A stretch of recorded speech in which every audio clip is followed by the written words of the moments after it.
All right, y'all. Welcome back. Got Kale here. This is Acquire and Operate, and we are acquiring and operating, building a portfolio of micro SaaS firms, and we're doing it in public, ideally to inspire the likes of you all. And I've got with me Mixmaster K. Lou, the Wiz. Wah, wah, wah. How are you, my friend? Oh, I'm doing amazing. It's been an interesting week in New York, just seeing snow for the first time this season. So it's nice to be inside, cozy and productive. So I'm happy to be here with you today. No doubt. Yeah, it's and you gotta love those, or I like them anyway. Those dark mornings when you can kind of sneak into the gym and then you come back up and you catch the sunrise. Oh Yep, man, yep. that's a good way to start the day. And then I go grab my little guy who's like, "Dada!" And I'm like, "All right, today's gonna be a great day. Let's The go." best feeling in the world. All right. Well, so getting back into our typical programming here, last week we wrapped on Q4, which was kind of a record situation for our portfolio firm. So we're jazzed. Obviously, we got our work cut out for us. It's time to get, I guess, this quarter is still going to be a little bit of priming the engine on the product side with some native onboarding and some real substantive releases. And we're going to, much more to come on this, but Q2 is when we should start to see a lot of growth. We need to see a lot of growth. It's very intentional and organic. But anyway, back to the case at hand here, which is a deal teardown, put simply, a case study of an acquisition opportunity. And so today we're looking at a horizontal CRM. You don't hear horizontal from us very often. And it comes with a suite of productivity plugins and integrations. So think an inbox connector, a calendar connector, a task board connector, and it's doing 1.1 million in ARR. So juicy. Let me share my screen and we'll jump right in. So table of contents, as you know, and I retooled this. We're kind of moving away from the issues. It's more so just like we've got a beat. We hit kind of 4 beats over the course of 4 newsletters, which used to make up a month, but we're just ditching the issue thing. A lot of people were like, how many issue 17s can there be? This is confusing. And I was like, you know what? That is confusing. So we're gonna scrap that. Thank you for that feedback.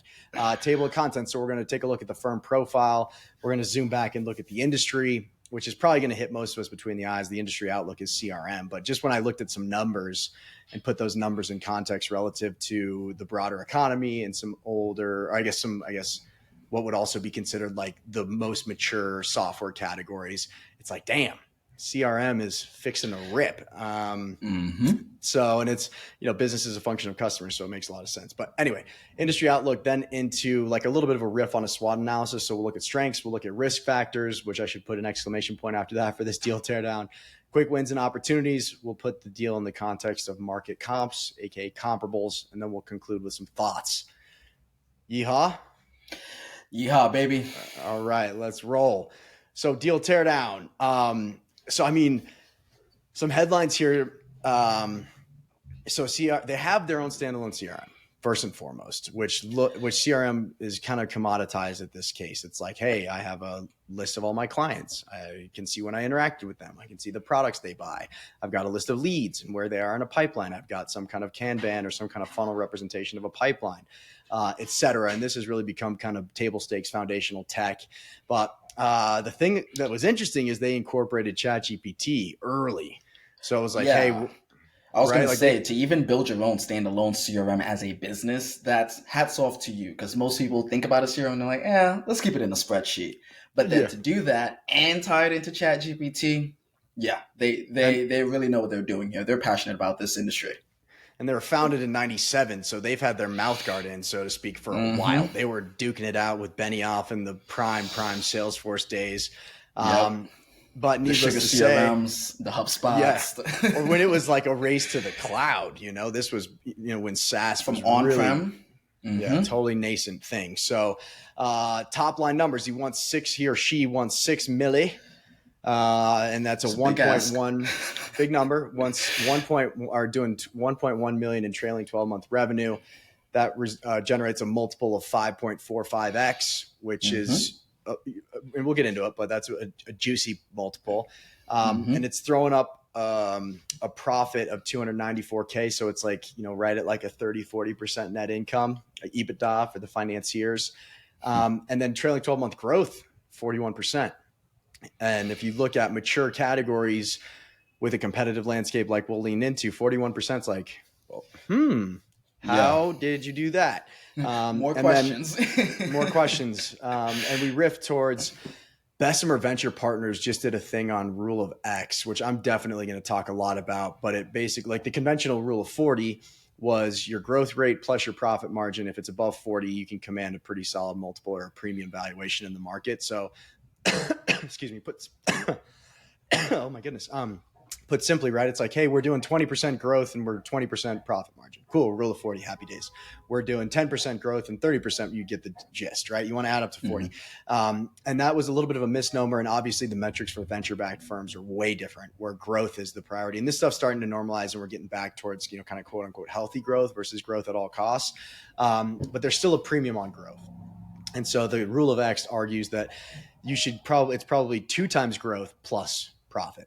And so I agree with that, especially in our category in Micro SaaS, where it behaves more like lower middle market private equity, obviously, than venture. But, the typical task at hand in private equity is let's turn this into a cash flowing machine.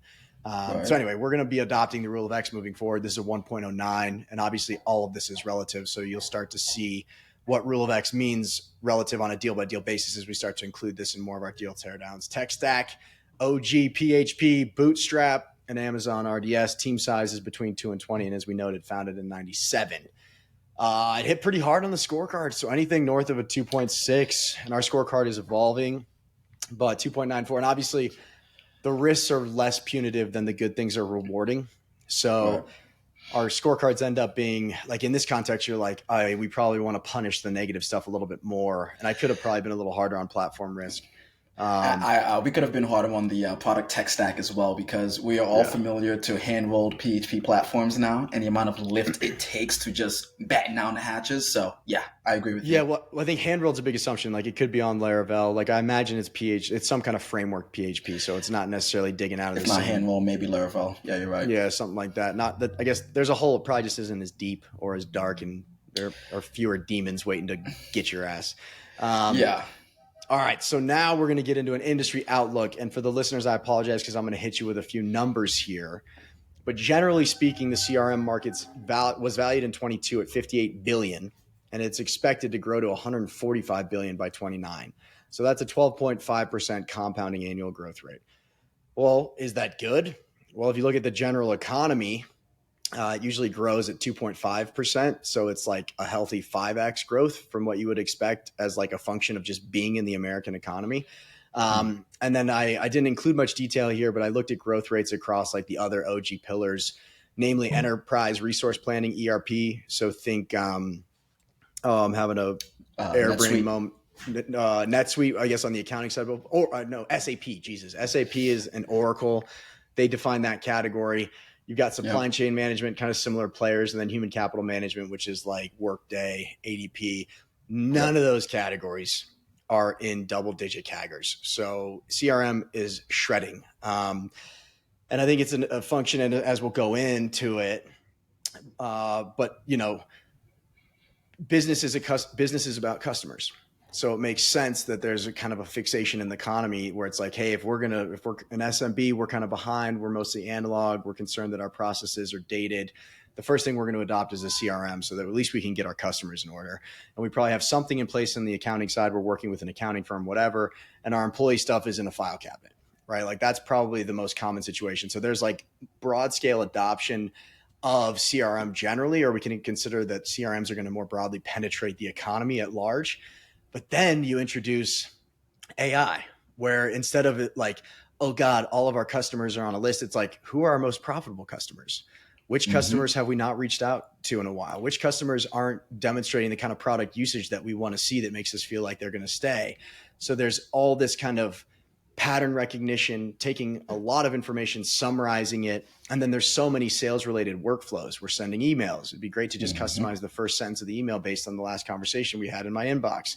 You can kind of catch the drift, but if there's a race to integrate generative AI, natural language processing, large language models, however you want to think about it, simply Chat GPT is probably the simplest way to put it. CRMs are kind of leading the charge because they're so much that can be done to automate and personalize customer interactions. There's so much that can be done to predict outcomes. And then obviously all that stuff goes into reducing the labor costs, which is, typically the bulk of sales and marketing is the bulk of most labor costs, right? Because it's directly attached to revenue. Yeah. So in summary, CRMs are simply the data repository for all of your relationships. Exactly. And and that's the quality of relationships determines a lot. So we've got this digital transformation. Generally, we've got this arms race, if you will, to weave AI into everything possible because the benefits are insane. I guess as a part of those benefits, you've got personalization and customer experience at scale.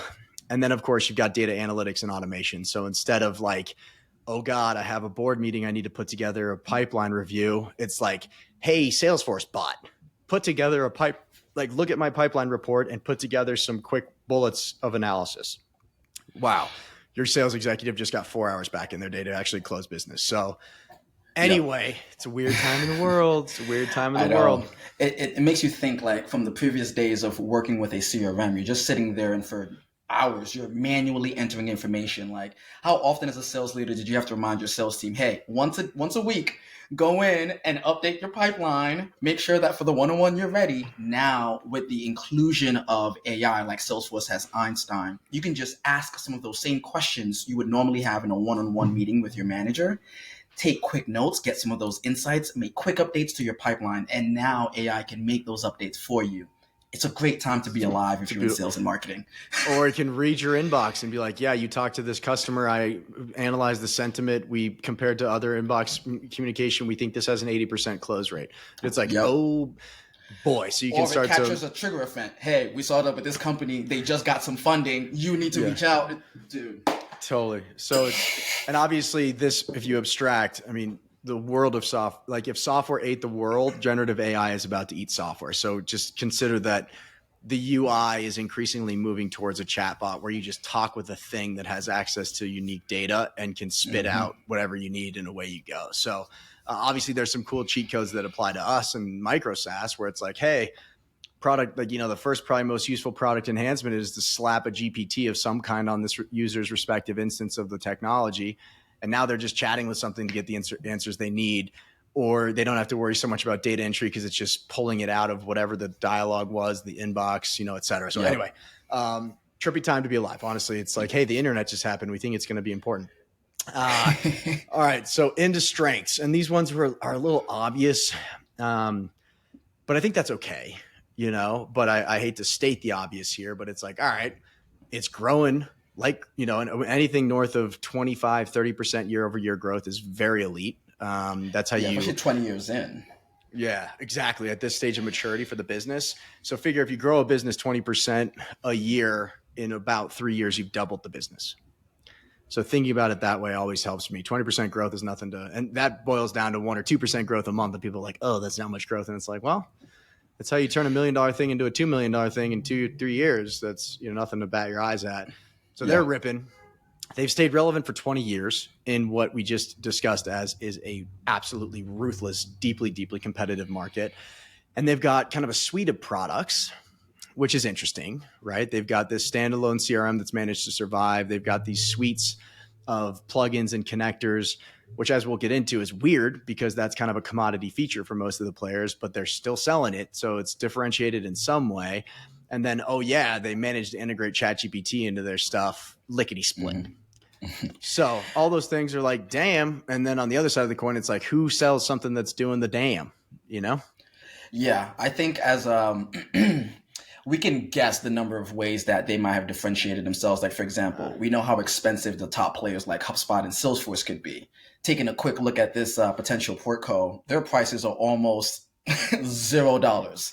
So is this their play to really get people to sign up? Or might there be another way in which they integrate Chat GPT to give you the insights that Salesforce's Einstein might not be providing today? So there's a multitude of things that we can dive into to understand, like, where is their true differentiation point? This would be an awesome conversation with the founders too. Yeah, totally. Awesome conversation. It's like, dude, you lived through the software revolution and the internet revolution. Like, this is a very interesting trajectory. So risk factors in a sentence, we have two really substantive ones here. We've got Differentiation is unclear, as we just touched on, and I'm not sure we can say with confidence that it's defensible. The other is that there's integration and compatibility risks. So those are the headlines. So does HubSpot have let's start with the first. Does HubSpot have an inbox plugin? Yes, they do. Does it cost anything more? No, it doesn't. It's right included in your cost. And is it stable as shit and provide all the stuff you'd want, like understanding, a repository of all the communication you've had with the customer in your inbox, taking action on pipeline updates from the, yada, yada, yada. Yes. And can write the emails for you. Yeah. Right. And I think the thing is that, an OG product management mantra is to meet your users where the work happens. And like there's the stats on the inbox are insane, but it's like a knowledge worker spends 40% of their day in an inbox. That's why Superhuman is absolutely shredded because they sped that up, et cetera. But the first order of business for most CRMs was like, we need something in the inbox. That's where our users are. And ideally, whatever their activities are in the inbox, that'll pipe into the CRM. We can reduce data entry on the user. Everybody's happy. So there's a thing where it's like, this is a feature for the incumbents, this firm. Right. For the most part, you don't like to be that unless they don't have the feature, and then it sets you up well to be acquired by a strategic.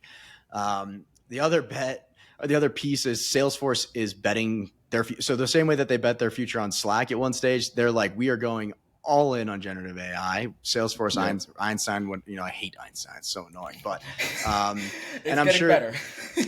Einstein just generally has always been like this mythical thing that doesn't exist, but, their execution, who knows, obviously to do something at their scale is remarkably difficult. But they can throw crazy capital at it. They're public. They've got their war chest is insane. And then you've got just on the inbox side, like if you look at like a Superhuman, I've been absolutely blown away with their I've got summaries of email threads. I can generate an email, the days of like, sounds good, or like reschedule an event. I'm like, reschedule this. And it shits out a beautiful articulate email in my voice to reschedule. So all those little incremental gains are being jumped on as a function of generative AI, and every player under the sun has kind of gotten there in like a year. Right. So it's like, hey, I'm not sure how they've differentiated up until this point. I'm not sure how they'll continue to differentiate, and whatever differentiation they've managed to create is probably going to get competed away by people that have millions of dollars to throw at this stuff.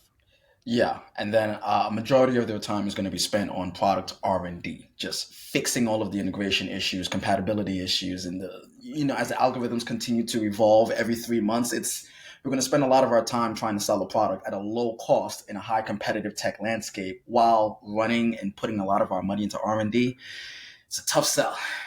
Yeah. And say more about because I think when I was thinking about integration and compatibility risks, and we know this firsthand, piping into the inbox is ruthless, right? Because it's like a triopoly, but Gmail owns it, Outlook owns it, which is obviously owned by Microsoft. So it's like, and then like, so, it's probably like 3 out of 4 out of, I don't even know, 9 out of 10 users are for business or personal, use Gmail or Outlook. So Gmail's like, well, actually, we want to change this little thing about how you authenticate in because everybody's very cagey about the data in their inbox. Or, we're trying to reduce spam to our users, so we're going to change this thing. If your SaaS is dependent on these platforms, anytime they change the locks on the front door, there's a chance you can't get into your house and it might be a blizzard outside, right? But when you said algorithms, what were you thinking? So when I said algorithms, I'm thinking more so to the Chat GPT API integrations. And then you also think about the meta infrastructure of the CRM you have Chat GPT connected to. So for example, today, Salesforce might consider an account object as this endpoint in our infrastructure, right? And the moment that endpoint changes in Salesforce's algorithm, you need to reconnect ChatGPT so the API integration now knows exactly which object to target. It's kind of like, let's say you have an integration between HubSpot and your enrichment tool, and then you decided to change the name of that property that the enrichment tool is updating. Now the enrichment tool is looking for that property. It's like, whoa, where did it go? Yeah. That's what happens the moment any algorithm changes. So like for Gmail and their integration, when they implemented a no trust policy and you have to, keep authenticating after a few minutes, then they changed the method of how you authenticate. Now you need to go rewrite your API integration to Gmail every time that happens, that's why you'll see months ahead, hey, this change is coming. Here's what you need to do to prepare for it. So, product people, they don't sleep. IT managers, we don't sleep. Tech is always changing, and these are the things we always have to keep top of mind. Totally, because I was thinking purely about the platform risk for the connectors, but also let's say that their edge is defined right now by the jump start on the Chat GPT stuff. It's like, oh, or something that just like absolutely imploded so many investors' portfolio was like, you can build chat, or you can, like, so many people were building what were the equivalent of a GPT. And it was some front end thing that was mostly running on OpenAI's model. And they're like, oh yeah, I did this. I made a scaling ventures GPT, trained it on all our deal teardowns, trained it on all our frameworks, our scoring stuff. It took me 2 hours, and I am a 3 out of 10 technical person. So one slight little development for OpenAI eradicated thousands of companies. Of business. Yes. Yeah, in a matter of 2 years, dude. Yeah. So literally everyone who ran out and built their own version of a chatbot, GPT just came in overnight, all gone. Poof. So you don't like that in our world, unless you are OpenAI and it's like, ooh, we can, just basically swallow, $1 billion worth of, economic value in, 1 or 2 steps. So that's the rule of thumb there really is, do not build a business that is reliant on integrations for other big players, because those big players have enough capital and resources to change anything on a whim, and you're literally gonna have to spend money trying to catch up. So it's not the best place to start. Or they're just like, ooh, this is our most productive integration, and we don't want to acquire your thing. We would rather build it because we can build it cheaper. And then it's like, exactly. Shit. Like, we're leaving money on the table. Let's just do that. Like the productivity of our thing teed them off on what they should build. They built it. We're obsolete. See you later. Yeah. All right. So all of that, and that is the software game, though, to a degree, right? That's how it's like, hey, tell me about a laundromat operator that grew revenue to $1 billion in 5 years, right? It's like that kind of insane growth trajectory is a function of the SaaS business model, which means you can eat markets overnight. On the other side of the coin is you can wake up and realize you've been eaten. So either way, those risks here are like screaming, spider sense, tingling. Crazy. To add to that, one thing I like to subscribe to once a year, my favorite time of year, when VentureBeat releases their tech landscape across marketing tech, sales tech, just every space that there is technologies, because you just see how smaller the logos become and how much those same logos repeat into various categories. And you're like, holy, it starts to make you real lot. It's just consolidation. It shows you the industry trend, like without even reading the numbers. You look at the images and the infographics alone, and you realize I either need to figure this out or pivot ASAP. Totally. And marketing tech and sales tech in particular, there's been a ton of consolidation, which I guess translates directly into CRM. But all right, so let's shift gears here and let's talk about the bright side.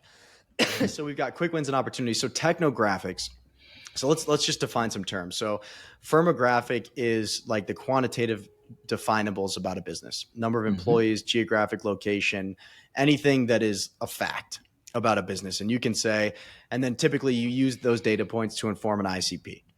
So it's like, our business is best for creative event-based business operators that have 2 to 3 employees. They need to send, bing, bing, bing, bing, and they're in markets where these kind of activities take the most place. So firmographics is baseline. That helps you define your ideal customer profile. There's, demographics goes into personas and stuff like that, but that's kind of like more a consumer thing. Like we're like, I don't give a shit where our users vacation. I guess it's useful if you're selling private jets or whatever. But for us, firmographics is more the thing than demographics because it's B2B context. And then you have trigger events, right? So it's like, hey, what does a ideal customer look and feel like? Great, that's 1.0. What are the conditions present that make the person who looks and feels like a best customer most likely to use our thing? And those are trigger events, right? Or kind of more contextual elements about their reality, less so about facts on who they are and what they do. And we're talking about an account or a user. The compelling event to make them act. Yeah, exactly. So typically it's like our ICP is a function of firmographics and trigger events. Technographics, and this word sucks, is the stuff they use. But I would say 80% of go-to-market is a function of firmographics, maybe trigger events. That's kind of 2.0. And then technographics come in and it's like, ooh, It's a function of what these companies look and feel like, the conditions that they're undergoing, and the stuff that they already have in place. So now we have kind of this third dimension to get even more lasered in on who's our ideal kind of prospect list, which the more targeted you are, hypothetically or theoretically, the better your conversion rates are. And you want to go small to go big, right? These are all kind of conventional points of wisdom. So with this group, it's like, hey, simply put, like we're going to go target all the Salesforce users. Cool. And that would take you 5 years. And then we're going to go target all the HubSpot users. And then we're going to go after Zoho. So it's very useful to inform an ICP and also inform the sequence of go-to-market and how you kind of ladder up in the TAM. And that's available here. And that's awesome. And that is totally like the other side of the coin for platform risk, probably more generally. It's like, hey, we're selling a Shopify app. Guess what? Let's go find out if they're using Shopify, right? Like, okay, here we go. Okay, so now moving on. I know you got some thoughts on this one. Yeah, I was going to say for the Technographics, a shameless plug there. One company that I saw stood out in the very beginning that was providing that level of enrichment detail was Datanyze back in the day. Remember Datanyze? Yeah. They were among the first that would actually provide that information. Who was using Salesforce? Who was using HubSpot? And it was very keen in making our messaging more strategic and personalized. Whereas for a sales rep outbound, I saw an additional 5 to 10% increase in reply rates and actual booking of meetings from having the additional technographics. So that was amazing. Totally. And I mean, a lot of times too, they're like, hey, we're going to build an integration with this thing so that we can go market to their customers. So there's a lot of ways that it can inform strategy. All right. So now we're going to shift gears, right? And I think it's not as common. Micro SaaS is usually a product, right? It's kind of rare that there's a portfolio of products. Mm-hmm. And when you have a portfolio of products, every product is scrutinized individually. And the game of business is to provide a service at a cost that is higher than your cost to create and service it, right? So sell something for $1 that all in costs you 99 cents. That's how you create profit. Yep. And this is just fundamentals of capitalism, right? So a lot of times it's like, hey, we've got 4 products. We sell each of the products for $4, but one product we keep $3.80. Another product we only keep $2. Another product we only keep 2 cents. So you're like, ooh, and that's called margin contribution. So what's contributing to our profit margin? So a lot of times deals are scrutinized in that regard. So when that happens, you can kind of think about like, all right, are the parts individually more valuable than they are put together? Right. And you start to treat your portfolio as assets, or you start to treat the SaaS products as assets in a portfolio that you can invest money in to grow. And on the other side, you can carve them out and sell them. So unfortunately, this is kind of what gives private equity a bad name, because a lot of times they come in and they're like, oh shit, we've got apples, oranges, and bananas, and we should just sell the apples, the oranges, and the bananas, and we can make a huge return. So you basically slice this thing up, liquidate it, fire all the employees, dissolve the business, and it's kind of purely an asset within an asset game. Mm-hmm. Obviously, doesn't create jobs, doesn't stimulate the economy. I guess in that take, there are some ways where it does. And generally, that's not the stuff that gets us jumping out of bed, but that's there. And it could be a situation where it's like, hey, we're going to acquire this firm. We're going to triple down on these 2 things, and we're going to sell the rest. And we can get a quick distribution to our investors. We can show some cash on cash return. But anyway, that's here and that's available. I guess the only other thing to mention is sometimes when a banana, this will be a stretch, but when a banana is under, among the apples and the oranges, it doesn't get as much love, right? Like being in that context and part of a bigger group holds it back. So there's a lot of times, and you'll see this in more kind of traditional private equity, but they're like, hey, we're going to divest this department of our business because it's being held back. And in those situations, it is accretive, right? A new firm comes in, they buy it, they own it, they give it tremendous love, total focus, and it rips. So there's those chances too. I just want to kind of paint all sides of the picture and articulate the spectrum, but makes total sense. All right, moving on. Market comps. A lot of thumbs downs here. Yeah. And I agree. We could have gone 2 thumbs down for growth rate, but so let's first go through this firm. So an asking price of $6 million, a revenue multiple of 5.45x, trailing 12-month profit margin of $294K, and a growth rate of 41%. Again, sorry for the listeners, or at least I hate just getting, bombarded with numbers. So figure comparables, and we scrape everything and then we inform our own kind of benchmarks. But a typical firm is asking $4.8 million. That's generating this revenue, right? The revenue is what informs the comparable. They're asking 4.3. So both of these are 3 thumbs down, right? Like it's at least like 30 to 40% increase in this firm against comparables. And especially with something like multiple, right? Because that has an exponential effect. So literally every point of multiple has a huge impact on valuation. You want multiples to be within reason. And then trailing 12-month profit was almost half. This firm's doing 294K. That, you know, the comps are doing 600K. So that gets 2 thumbs down. And I almost gave it 3 thumbs down. Yeah. And and this is probably more subjective than we like. And growth rate, we could have gotten 2 thumbs down, but comps are doing 58% growth. This group's doing 41% growth, which I was shocked, honestly, to see the comps at 58%. And sometimes growth is inflated on Acquire and other groups. Like that's something that you got to really vet. But that's true. Anyway, all thumbs down. And, on average, I think it's probably 2 thumbs down across all the items, maybe 2.5. All right. So some concluding thoughts here to wrap up. I got a little meta here, so forgive, I guess, kind of the diatribe, but I'm like, Micro SaaS is about getting in, you buy a firm, you invest, and you have limited resources to invest, period. And it's like, hey, we can keep the product relevant and we can progress it at a reasonable clip, and that'll keep us competitive in the market. Every other ounce of your thought process, of your performance, of your focus, et cetera, is going towards growth. So we're establishing one productive distribution channel. We might grease the conversion funnel by fixing onboarding, whatever. And by the way, we've got pricing and monetization. That's also a lever that we can pull. In a category like this, it's very hard to say that we could maintain and defend a point of differentiation on the product side. So now it comes into like, don't die, or take as long as you can to die, basically. and that's not fun. It's kind of like use this as a passive income kind of vehicle, or find a way to make a fast strategic sale to a bigger player in the industry, or just die, like just straight up die, which is not the best battle to be staring down as a founder. So honestly, if I was the owner of this company at this point in time, I would probably just maintain it for passive income, because the strategic players are already working against some of my own innovation tactics, if we're being realistic. Totally. And so that's where kind of the second point is that, Micro SaaS has matured as a marketplace significantly over the last few years. And that's a function of transparency and visibility. So marketplaces like Acquire, it's like, oh my God, there's this universe of deals that are out there. I've got really good visibility into all this stuff. Okay, this is very interesting. Before it was like Craigslist, to find and buy these small businesses. Shopify change. Just like kind of not great. So the challenge though is that if you're it's called selection bias, right? Which is like, if you're raising your hand to sell a business, there must be a problem. Right. If we invert that, no one wants to sell a business that's slapping. So it's like, okay, this business is slapping. We're not necessarily clear on how sustainable it is. It also implies that there's less value to be created. Like we're not really sure the growth is there. It's also profitable. Like what can we do? Because in private equity, you buy low and sell high. Full stop. Yeah. Just like a house. You buy a house, you fix it, you sell it for more. It's simple as that. And so that's not necessarily clear. And then I reached back into my business school and I was like, what was that weird negotiation thing?